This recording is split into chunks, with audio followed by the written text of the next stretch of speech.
Judith, and thanks the other Judith and everybody for like making me feel so welcome here. It's so nicely set up, and food and everything. I feel well received already. And like being in the car with Charles Eisenstein, like really, it's not that. I'm in the car with Charles Eisenstein a lot. In small doses, he's okay. I'm going to give you a small dose right now. Walking into this, as soon as I walked into this courtyard here, I felt the pangs of envy. Because mostly just for the sake of my children. Because where I live, I mean, I write about that in The Ascent of Humanity, just the strip mining of childhood and the conversion of play into something that you pay for, and the migration of life into the indoors. And here's a place where there's an outdoors and community where children can play. And this is something that money literally cannot buy. No matter how big a house you have, you can't buy community. In fact, it quite seems the opposite, that the more money you have, the less community you have. And there's a very good reason for that. I might talk about that a little bit. But it's basically that community is woven from gifts. With no gifts, there's no community. So if you pay for everything, then any social interaction you have, there's kind of the unspoken knowledge that I don't need you. Because I can pay for anything I need. I don't need your gift. So a relationship is necessarily superficial. We don't create anything together. But here you have something that money cannot buy. So I'm thinking about transition. There's a lot of transition folks here. And thinking about what we're transitioning from and what we're transitioning to. Sometimes the concept of transition lands on people as something like, well, our lifestyle is unsustainable and we're running out of oil and climate change is coming, and so we better transition. But I like to think of it in a slightly different way, from the perspective of the world that has been offered to us as normal. On some level, we recognize isn't normal. We recognize that life is supposed to be way more joyous and beautiful, and our surroundings are supposed to be more beautiful than what we've been given. And so we have a rebellion, or a mutiny of the soul, I call it, that comes forth in different ways from different people. In my generation, a lot of it manifested as either being slackers, or being addicts, or more and more now succumbing to depression or something like that, which really is a mutiny of the soul. Depression is basically saying, no, I'm not going to go along with this. I'd rather stay in bed all day. I'd rather eat all the time. I'd rather never eat. I'd rather completely withdraw from life than live a life that's the wrong life. That's part of something that isn't why I was put here on earth. So I think that the transition then is toward something toward really a life worth living. I call it the more beautiful world our hearts tell us is possible. And because the things that we're missing are things that money cannot buy, part of the transition is a retreat from the monetized life. That's not all of it. I'm not advocating a complete abandonment of money, but rather a retreat of money to its proper realm, which is a much shrunk realm, and a restoration of the gift realm, both in terms of social relationships and in terms of the commons, the gifts of nature. So a reduction in the realm of property and money. And at the same time, a transformation of money into something that's aligned with the sacred. So,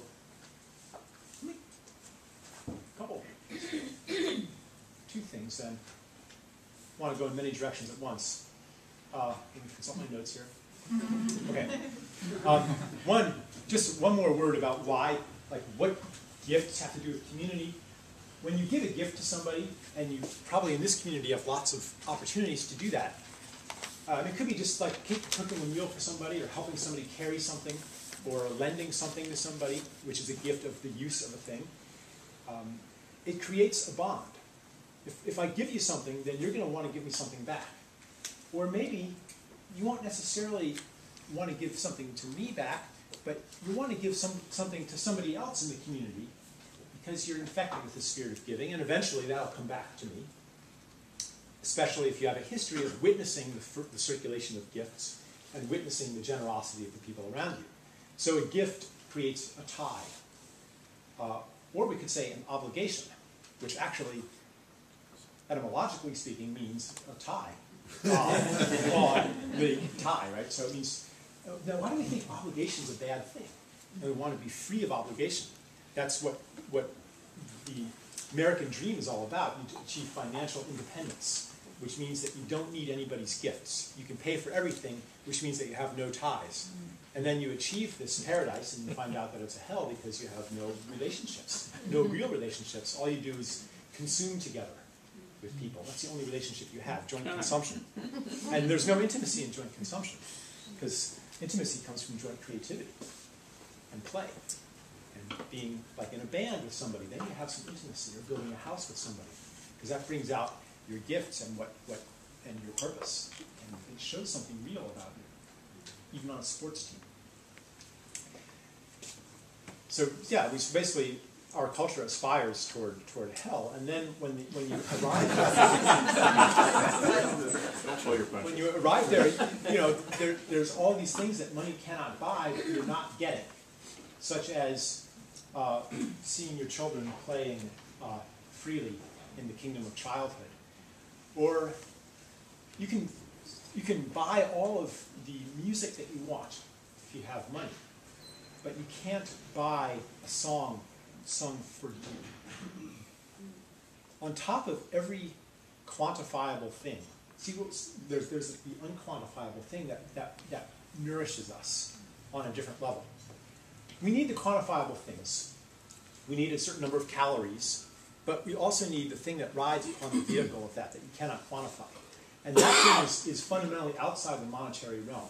Money only works for things that can count, for commodities, things that have specifications, objective specifications. So you can't pay for a song, you can't buy a song sung really for you. I mean, you could even hire a performer.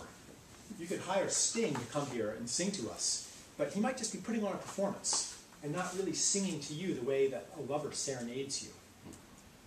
That's something you cannot buy, and sometimes if you go to a concert, and sometimes the band really is singing to you. There's that feeling you get. And then you become a fan because you realize that you've received far more than any amount that you paid for. You received something of the infinite, and you gave only a finite thing, money. And you can also sense when it's just a performance. And so that's an example of what's missing. Or food prepared for you by someone who loves you, or clothes made for you, or a house that you build yourself with the help of your neighbors that becomes an extension of you, and not just a shell for human habitation, as Christopher Alexander terms it. And so these are the things that we're missing in a commodity culture, and a monetary culture. And so if you're missing them, you're left hungry. And that hunger is good for business, because we try to compensate for this thing that's missing by buying more and more of the quantifiable. More and more of the quantifiable, more and more of the finite, to attempt to recover this infinite thing that's lost. The infinity of our larger self, that is woven from gifts. Lewis Hyde says the gift expands the circle of self. Missing that, you have these little tiny separate selves that we try to expand as much as possible. I'm probably preaching to the choir here, but I just want to kind of diagnose the problem, and it helps for me, it helps to generate compassion. You know, the people driving their SUVs and buying their 5,000 square foot house and you know, at the expense of nature, culture, spirit, beauty, and health of all the world's beings. Like, why are they doing that? Is it because they're bad? And you know, I would never do that. And I, because I'm not ignorant and I'm not unethical. Right? That kind of judgmentality isn't the truth. And I think we all recognize that it isn't the truth. That's a form of separation too. Because it says you're fundamentally, that person in their SUV, they're fundamentally different from me. I wouldn't do that, and they are doing that. So that's a kind of separation too. And so I like to diagnose it. The real, what's going on there is that they're hungry for these lost connections, for this lost self, hungry for community, hungry to be among faces of people that they know intimately and who know them intimately and who know their stories, and to be intimate with the land and to know every landform that's around them and to know the name of every tree and what its flowers smell like and what the birds sound like whenever they see a bird. Most human beings who ever lived on planet Earth knew what the song was of every bird they saw and knew the mythical stories about that bird. And we don't have that, so we're alone in the universe, not at home. And so, of course, naturally we end up in competition with each other, wanting to control this external universe that's not self, because the self is so small, lonely, and insecure.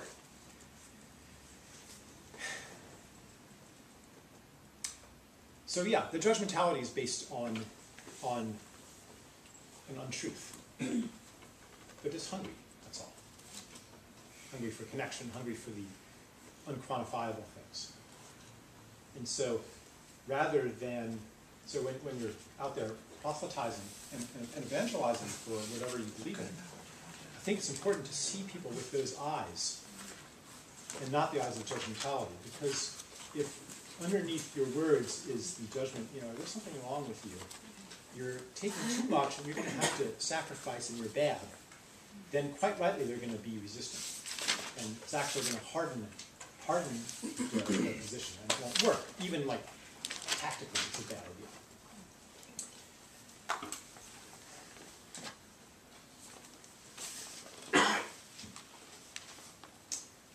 So let me think what the other direction I was going to go with that was.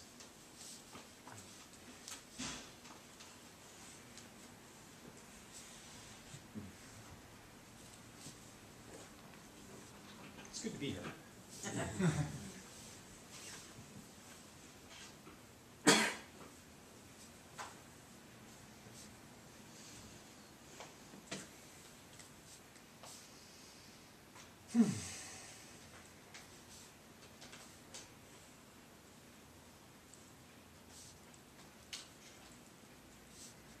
The transition that we're in, I think everybody senses that it's got both a personal dimension, a community dimension, and a global dimension.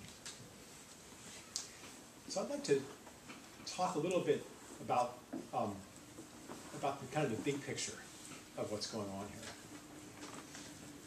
here. And I already hinted at it a little bit when I talked about this little separate self that is hungry for connections, hungry to recover its lost beingness, really.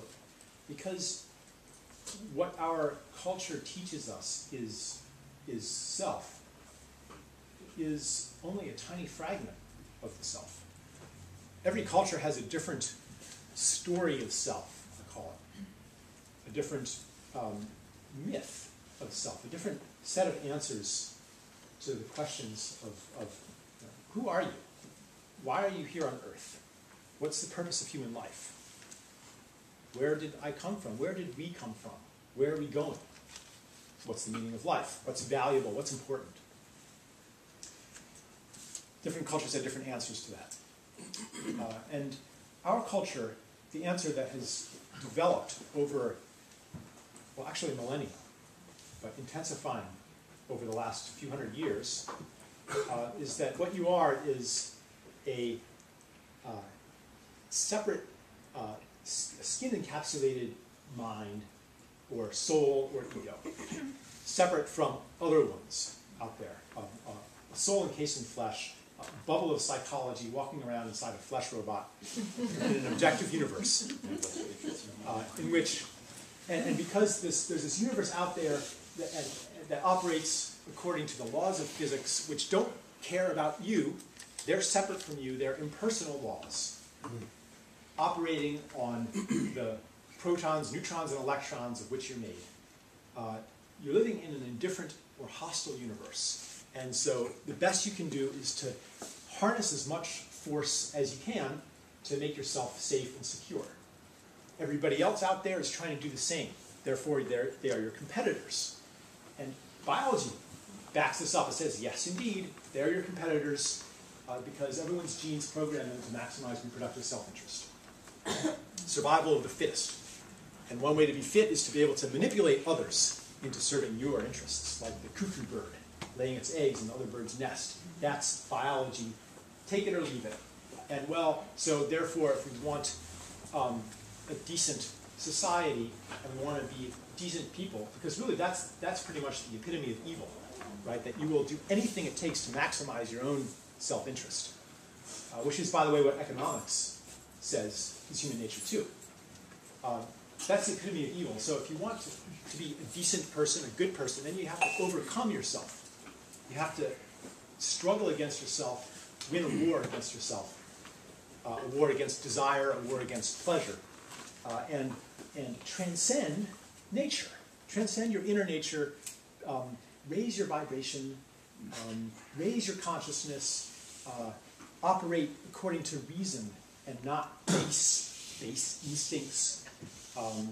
Be a person of the mind and not the body, the spirit and not the flesh, and so forth. All part of this war against the self. I don't think people are really resonating with this anymore, are they? But 100 years ago, people totally resonated with this. You know, we have to rise above and devote ourselves to higher things. Externalized, the war against the self is the war against nature that humanity has undertaken for a long time, with spectacular results. And Steiner called it the war of all against all, which he foresaw 100 years ago as reaching its peak about now. And different mystics have expressed it in different ways. So that's the story of self and the story of the people. This conquest of nature.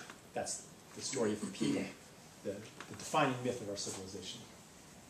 We started out as helpless, ignorant animals, and then we developed science and technology and conquered nature and overcame natural forces and transcended natural limitations and developed this and that technology, and someday we'll leave Earth behind entirely, synthesize our food, have cities in the sky like the Jetsons, where there's no living thing, if you've noticed, in the Jetsons, in those sky cities, and they're all above this layer of smog.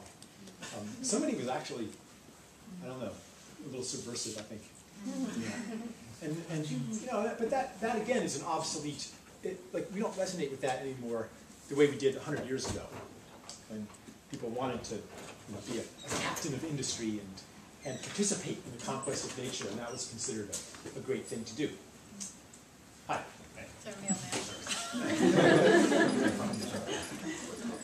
So the transition that we're undergoing is a transition from those defining myths to a new set of defining myths.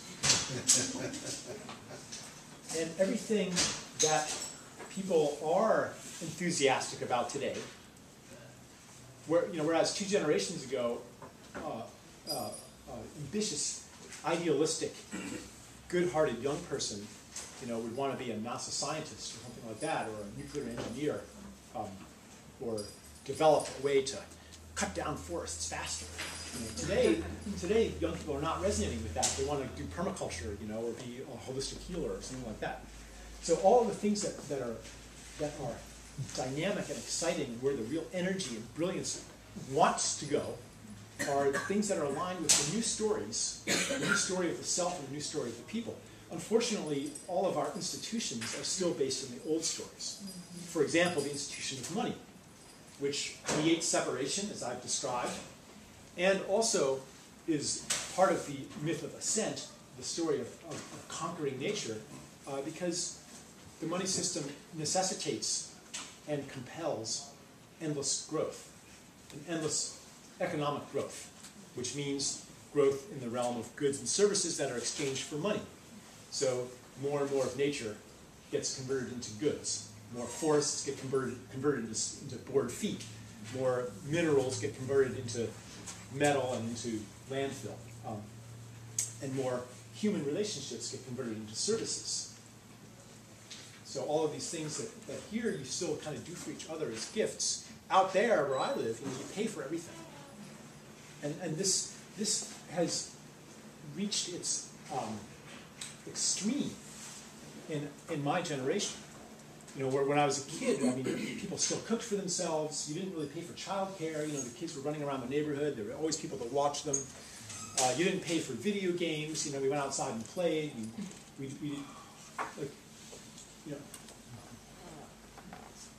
I'm not sure if I should go too much into the dynamics of the money system. That's in my book, like exactly how and why the way that money is created necessitates endless growth.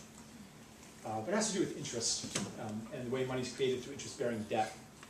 But you can see the results.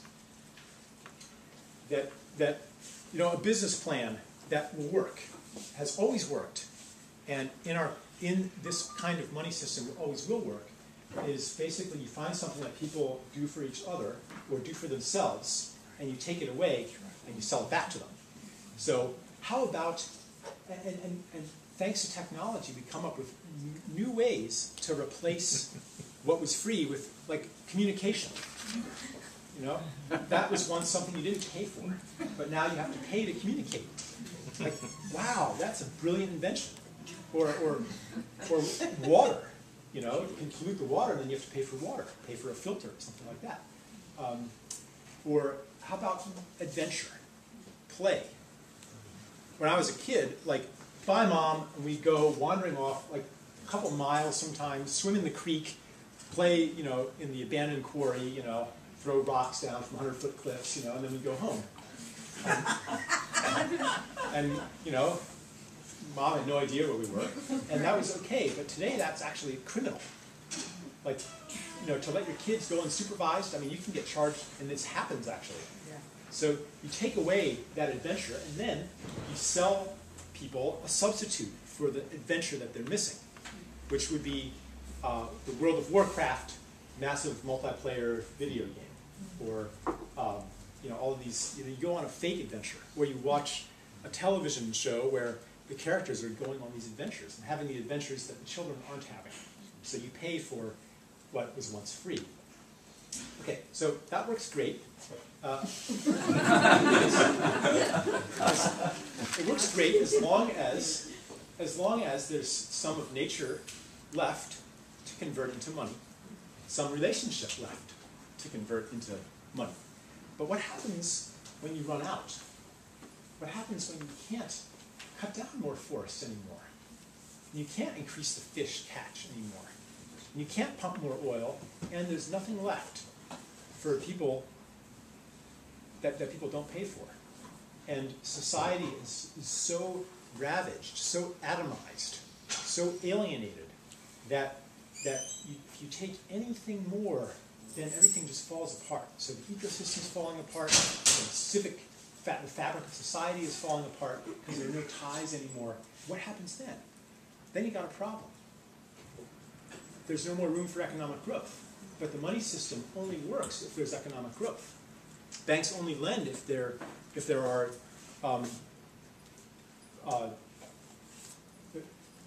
investment opportunities where there's a positive return on investment.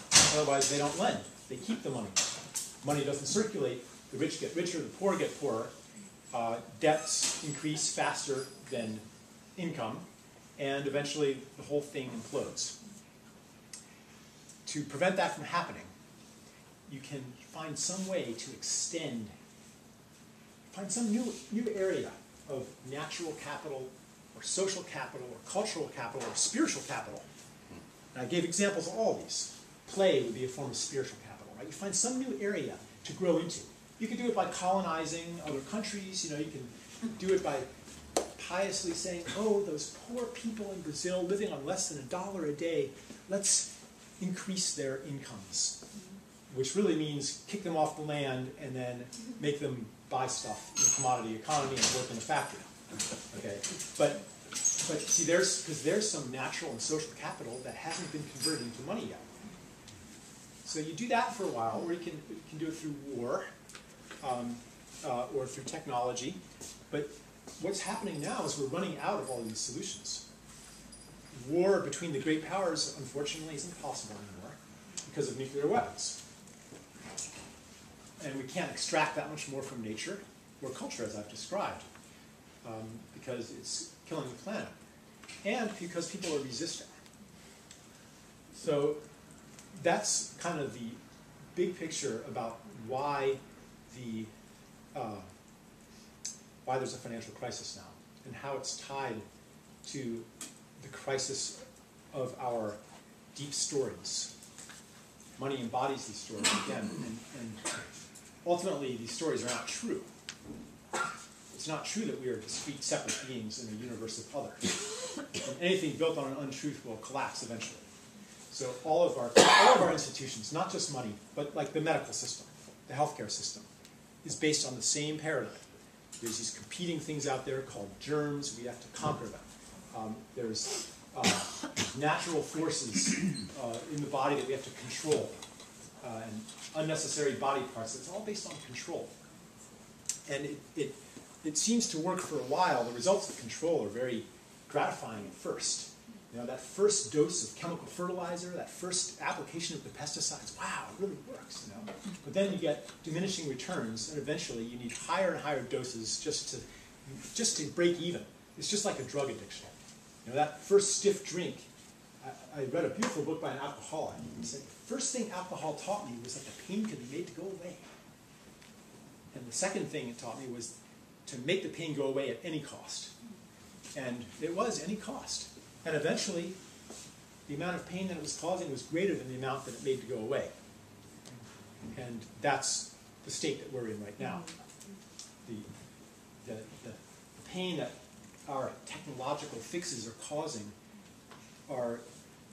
is greater than the solutions that they're able to offer. So the cover of The Ascent of Humanity has a picture of the Tower of Babel that's a metaphor for this whole process. Trying really hard to build a tower to heaven, to create a perfect world, a utopia, at higher and higher costs, and then are you actually even getting any closer? Is the sky closer once you've built it up 100 stories? No. And so, okay.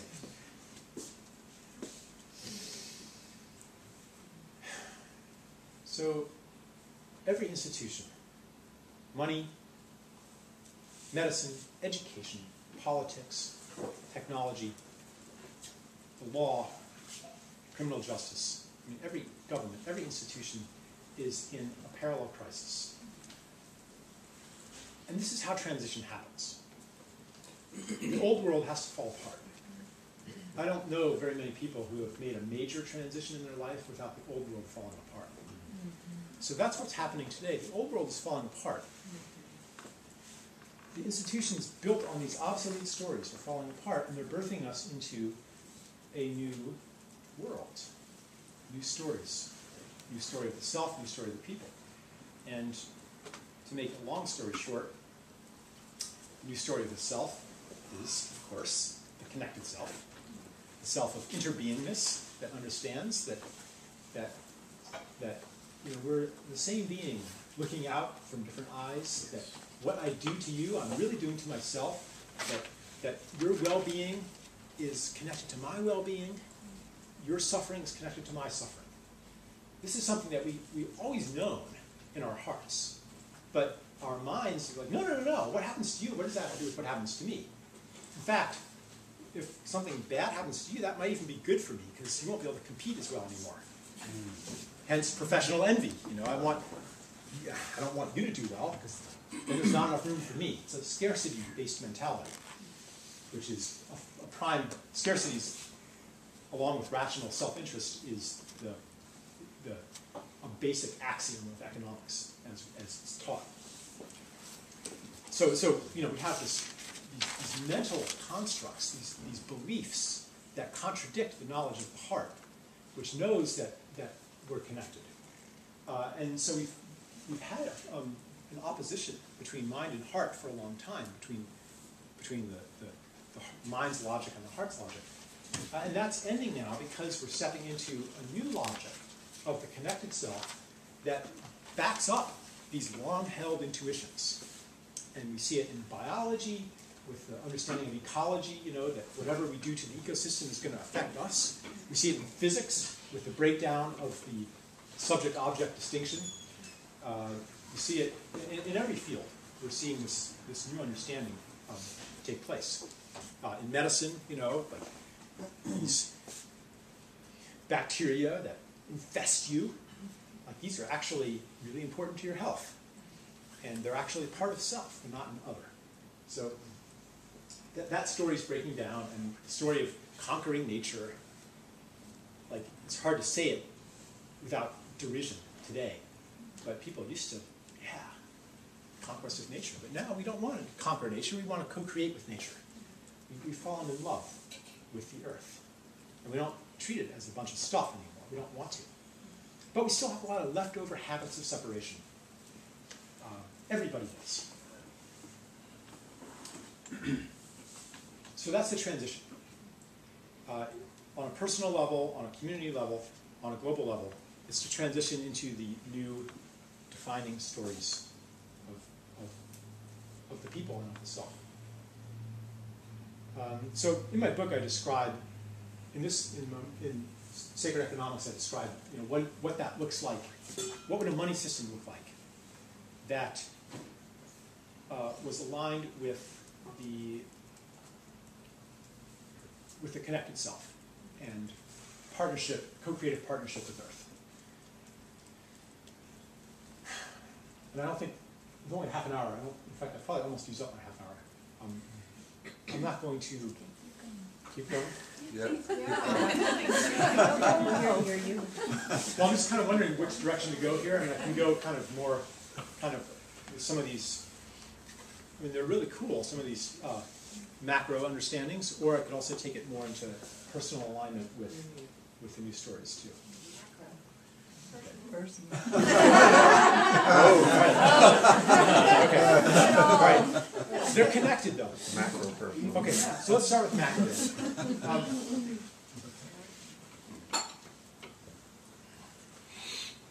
So it's basically how to make money sacred again. How to money's fundamentally sacred.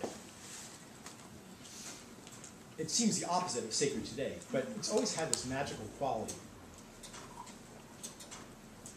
that even back in ancient Greece, people wondered why. Oh boy, this is too long. People wondered why a coin had a value that was greater than its bullion value. What's this extra thing that it has? What's this magic power that it has? And today, money has no intrinsic value whatsoever. It's all in the symbol.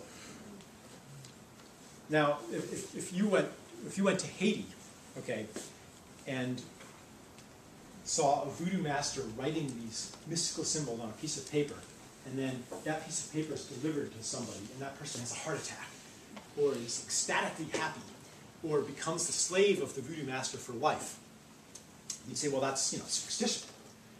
Well, maybe you wouldn't, but most people would. But money is just like that. You can get this magical piece of paper in the mail that says account balance, and you can have a heart attack. You could dance with joy, or you could be the slave of the entity that created that thing. Slave for life. Magic. All right. So we're dealing with magic here.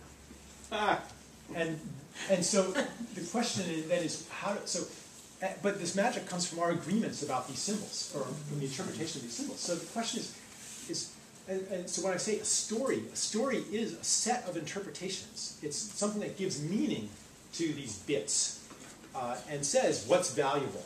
And it assigns roles to people and coordinates human activity. So the question that I ask here is, what new story of value can we create? So one piece of it, I mentioned a little bit about how it's interest on money that is the root of a lot of the problems that we have today. So what would happen if money had negative interest instead? Today, money is different from every other substance in the universe. Everything else decays. It rots, it goes bad, it rusts, something happens to it.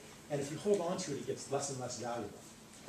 But money gets more and more valuable if you invest it at interest. So it's different from wealth in a gift economy. In a gift economy, if you have more than you need, then you would be insane to hold on to it. Because social status and even physical security, everything that would go under the category of wealth comes from how much you give. If you're a generous person, you give a lot. Remember that you create an obligation, which shouldn't really be a bad thing if you like having ties to people. But so if you're giving a lot, then you're going to create lots of obligation or lots of gratitude, and you're going to be a well-regarded person. And when somebody else has more than they need, they're going to give it to you. So wealth comes from how much you give. And that's because, well, for one, the social structures are built that way, and secondly, possessions are a burden. You can't hold on to them. You're nomadic, and they're going to go bad anyway. So what if you made money like that too? You made money go bad. Well, it turns out that it kind of recreates the psychology of a gift society, or it encourages that psychology. It encourages, so here's the example I gave last night. So say I have 50 loaves of bread right now, and if I keep them, they're going to gradually go stale. It would be insane for me to just hold on to those when you guys are hungry. I would much rather give everybody, even purely on self-interest, okay, without being altruistic or anything, I would much rather give everybody a loaf of bread. And I could say, when you have more bread than you need, you can give me a loaf of bread. I don't need to charge interest for this to be in my self-interest. So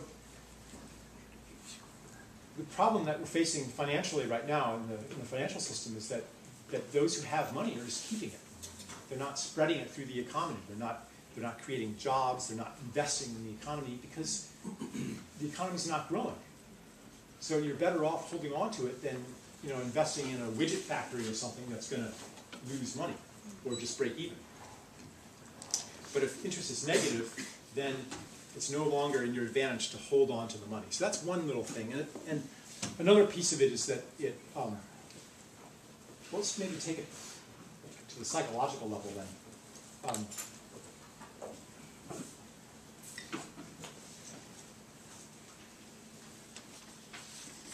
There's a couple ways to go with it. One is that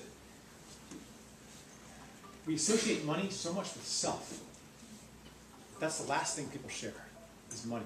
And that's the most, people, when they get ripped off, they feel violated. And so we associate self with this thing that seems to be permanent. And even though we know better, on some level, it seems that if we were only rich enough, we would be invulnerable and immortal. Yeah. Because money grows forever, or it doesn't decay. So it violates nature's law of impermanence. Mm-hmm. And then, so we think that maybe we're impermanent, that we're permanent too if we associate. But if money decays and is impermanent, then it's not like this escape from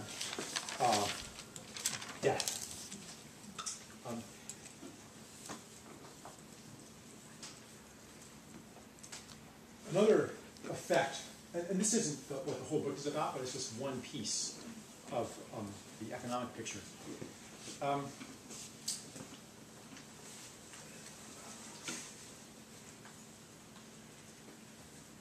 So it encourages people to think in terms of wealth as generosity, wealth as giving. And as I said, in ancient times, hunter-gatherer societies, that's what wealth was. And that's also why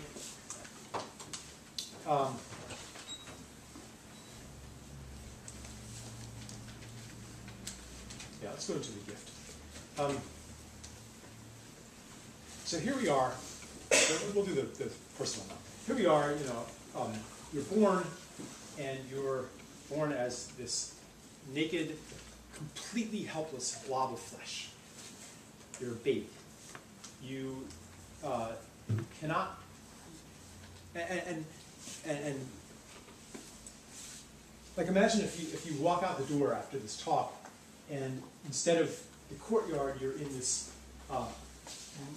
maelstrom of sound and cold and heat, and you can't even control your body, and you're hungry, and you're completely in this new reality, and you're scared, and then gigantic beings come and they hold you and they feed you, and you didn't do anything to deserve it.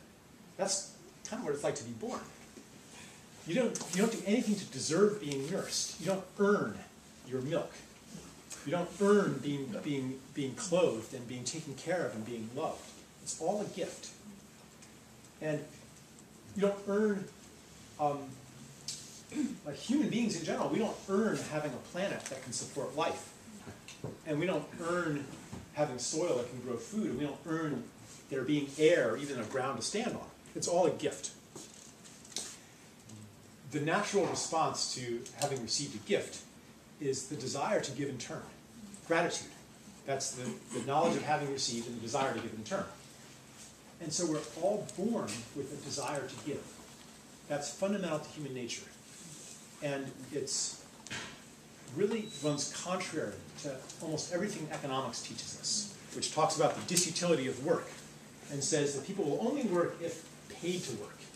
And it's good if this money is tied to survival anxiety because it forces you to work. It forces you to give your gifts. But I see human nature in a different way. And I think this is something that we can feel, because if you're in a profession or in a life or in a relationship where you're not giving your gifts and where your gifts aren't being received fully and your gifts aren't going towards something that's beautiful to you, then you're not going to be happy. You're going to feel like, this isn't my life. I wasn't put here on earth to do this. I had a moment like this when I was in my 20s. I was working in Taiwan as a translator, and I would consult companies on localizing their products into the US market sometimes. And so I was in a meeting one time with some corporate guys, and they were talking about their new product feature, which was, might have been 3D sound or something like that. And their competitor came out with it first, and they're all really animated and passionate about this, But hold on. I mean, you guys actually care about this? I thought we were all pretending to care about it because we're being paid to. And so I had a moment of kind of gloating superiority, like, you guys really care about this? Well, I know better. And that was good for a minute or so. But then I had a dread, which said, don't I get to do something that I care about for real? Like, what about my life? I'm living a life that I'm being paid to live. Do I get to live my life? Do I get to do something I care about in this lifetime? And after that, I really couldn't do my job anymore. I couldn't think of anything that I wanted to do.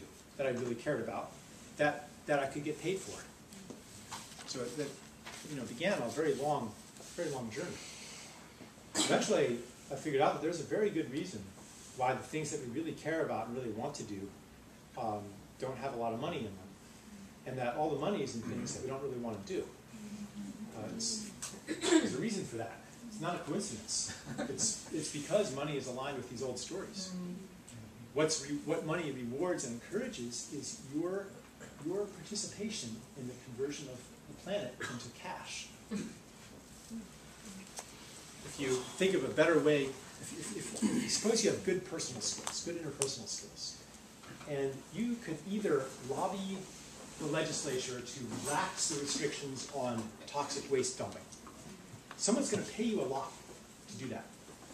But if you want to apply your skill toward tightening restrictions on pollution, then the money power will fight against you.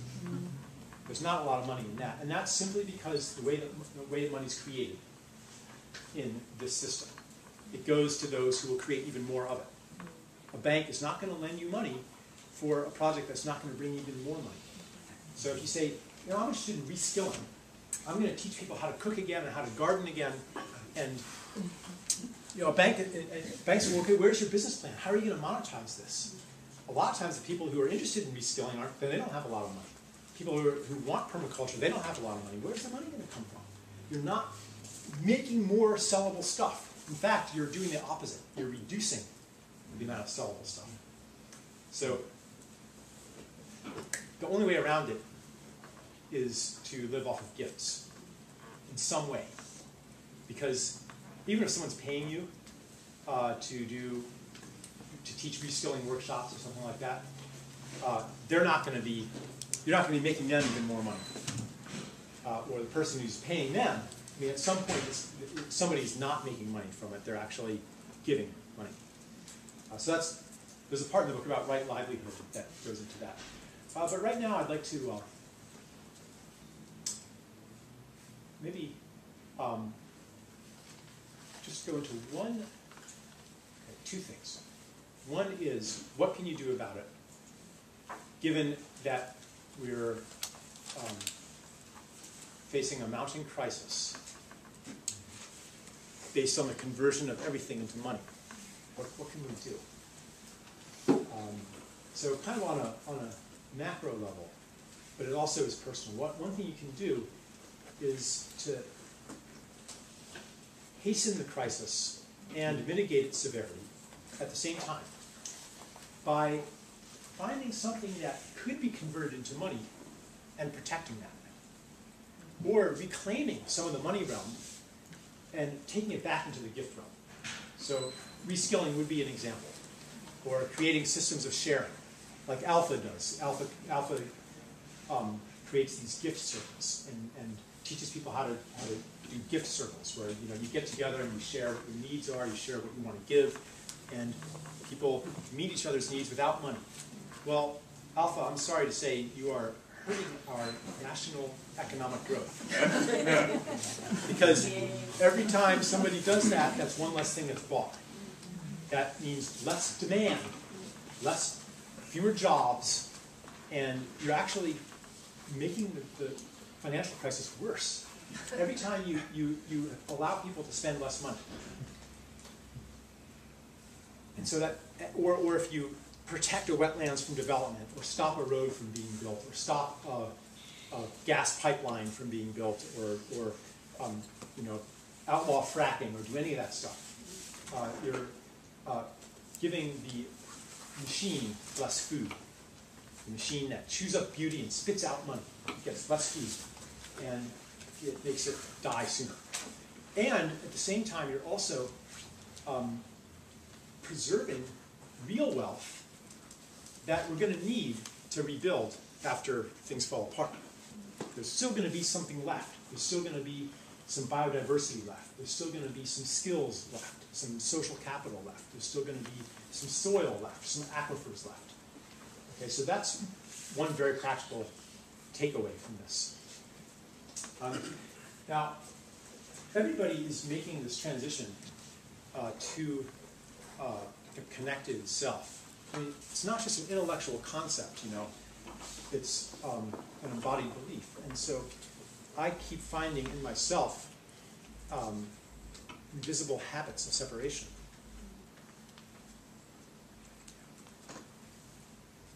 For example, the connected self understands that whatever I give comes back to me too. So it's going to be okay. The separate self is afraid, well, you know, if I give too much, like how do I know it's going to come back? I better make sure. Maybe I'll kind of plant a little guilt in you and hint that I really am needy and kind of force you to, you know, kind of hook you, you know. Maybe I'll do that. Or maybe, you know, I approach a situation and instead of what can I give, because that's our purpose to being here. You want to give. If you're in a job where you're not giving something, I already said that, okay. But instead of saying, okay, how can I control? How can I contrive to make sure that I'm going to be receiving more than I'm giving? That's the mentality of interest. So that might be a habit. And I noticed that habit in myself, where in any social situation, I try to be, okay, who is the best person to network with? You know, who's going to be able to do something for me? Or you know, that kind of mentality would be. Another one that Lynn Twist works a lot with is the belief of not enough. There's not enough. I'm not doing enough, I'm not good enough, there's not enough for everybody, and acting accordingly to that scarcity mentality. Another habit of separation would be, I talked about it before, the war against the self, self-rejection.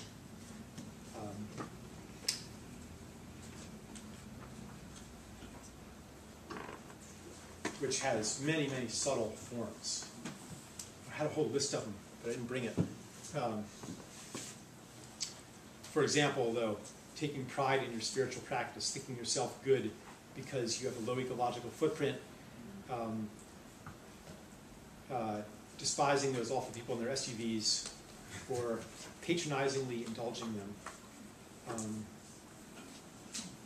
feeling defensive when I mention any of these things would be a habit of self-rejection. Obsessively examining your behavior to see whether you are good or justified or ethical, because then you get to like yourself.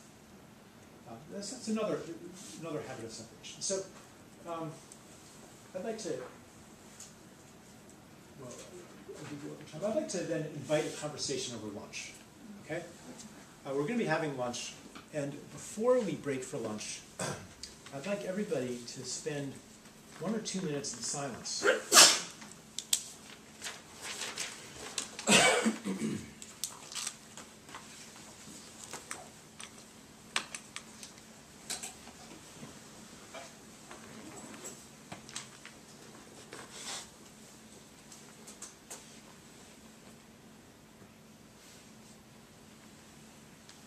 And feel within yourself that desire to give, that sense, I am here to do something important. Something necessary for the well-being of all.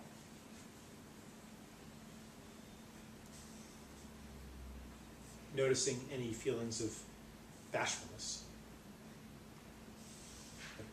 I'm important. Well, guess what? Every species in an ecosystem is important.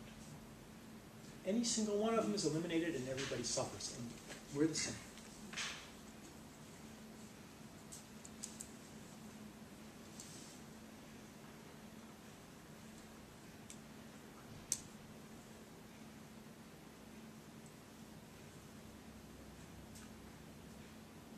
And so feel this knowing of your giftedness.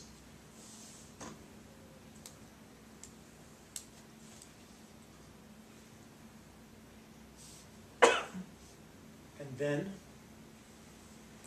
get a sense of what these gifts are meant to go toward. I call it the more beautiful world our hearts tell us is possible.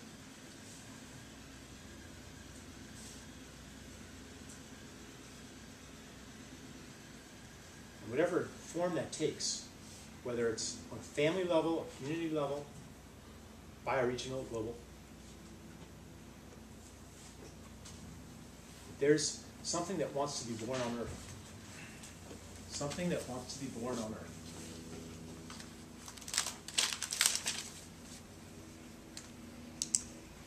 And your giftedness.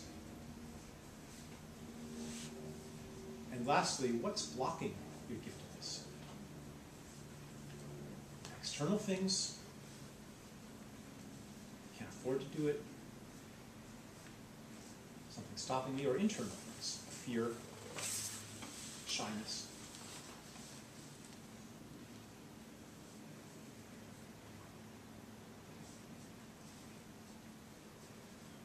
And that's your state right now.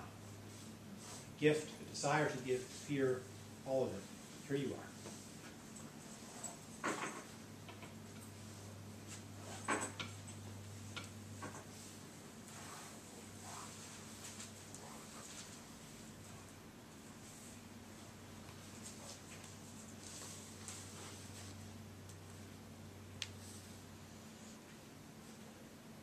So at lunch, I'll just suggest that you strike up a conversation with somebody and actually say, the gifts I bring are this, this, and this. And then, here's a little part, a little bit more edgy, okay? After you've heard somebody's gifts, I would like you to tell them what gifts you see in them that they didn't mention.